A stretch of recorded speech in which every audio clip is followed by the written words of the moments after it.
Pothos, Philodendron, and Monstera are normally easy plants to propagate in a fish tank, but for some of us at times it can be difficult to get these plants to root. Today on Plant Life Project, I want to share 8 hacks on how to propagate these plants in a fish tank. These are hacks that I've learned and experimented with over the years, and they've really helped me to be successful in propagating these plants. Now, to be clear, I am referring to vining type philodendrons in this video, species like Heterasium or Braziliensis, Golden Goddess or Malay Gold philodendron. My preferred propagating method is through tip cutting. I make sure to have 3 to 4 of these nodes on the stem. This is where the roots will form and the cutting will just get more established more quickly when there are multiple sources of roots. And I also keep 2 to 3 leaves on the cutting, which includes the newest leaf beginning to unfurl. I then place the cutting in the water with some or all of the nodes underwater. Not all of the nodes need to be submerged. If there is a node slightly above the water line, the roots will still form and grow down to the water. Also make sure that the leaves stay above the water line. Another cutting method is to take a mid-stem cutting, which does not have the growing tip, but a new one will form as the cutting propagates. I try to leave about the same number of nodes and leaves as the tip cutting that I previously mentioned. I avoid single node cuttings.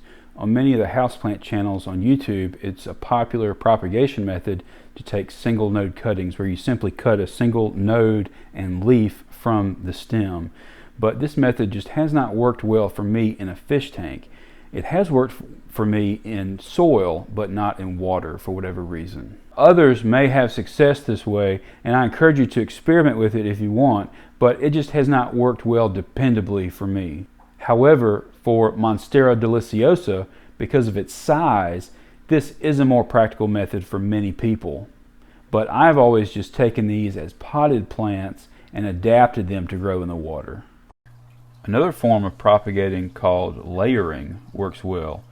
If you keep a potted plant near the tank and let the vines trail into the water, they will eventually grow roots on the stems where they contact the water, and you can then cut the stem and leave this new plant in your tank. This method is excellent if you're having trouble getting cuttings to root. Provide adequate lighting. Pothos, Philodendron, and Monstera are tolerant of low light conditions, but they really need more light in order to thrive. Bright indirect sunlight or a lamp with standard household LED light bulb or grow light bulb should work fine. Just be mindful of the heat produced by the light source. If there's too much heat on the cutting, it can wilt severely and it may not recover. So just be mindful of the heat produced by the light source if you're keeping a light in close proximity to the cutting or you're set up near a window that receives afternoon sun. Sometimes I will successfully root a cutting, but part of the excess stem on the cutting will have rot occurring.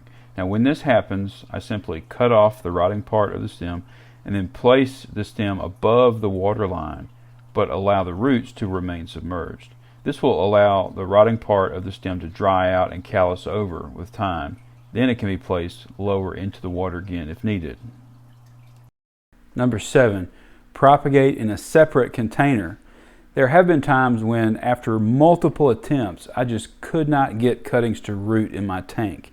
And so I decided to set the cuttings in a jar in tap water somewhere else in a different room. And they rooted. And after they had a couple inches of roots, I just transferred them back to the tank and they continued to grow successfully. I'm not really sure I can explain why that works. Maybe they had better lighting in another room. But it really is a hack worth mentioning because it's worked for me on several occasions. And it also illustrates the importance of changing things up. If the way that you're doing something is not working, if you're trying it over and over again repeatedly but not getting the result you want, it's time to change things up, man. Do something different. See if it works. Find something that works for you. Consider which season you're propagating in. Even when I'm propagating cuttings indoors in a climate-controlled environment, I just don't have the same success rate in the winter as I do during the summer months. This could be because of cold air drafts affecting water temperature. There's less daylight overall in the winter. It could be a number of things. But you may find, like me, that your best success rate will be during the growing season. And if you are struggling in this, please don't give up. The struggle is part of this journey. It's part of the learning process. I can assure you that behind every video I make, there is a struggle I've had to endure to figure things out.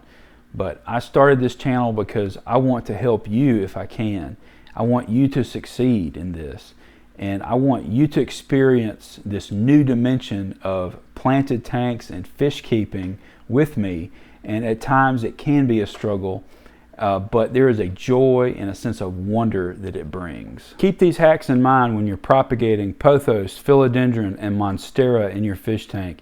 And if you want to learn about more hacks for growing houseplants in your fish tank, then check out this next video and I will see you there.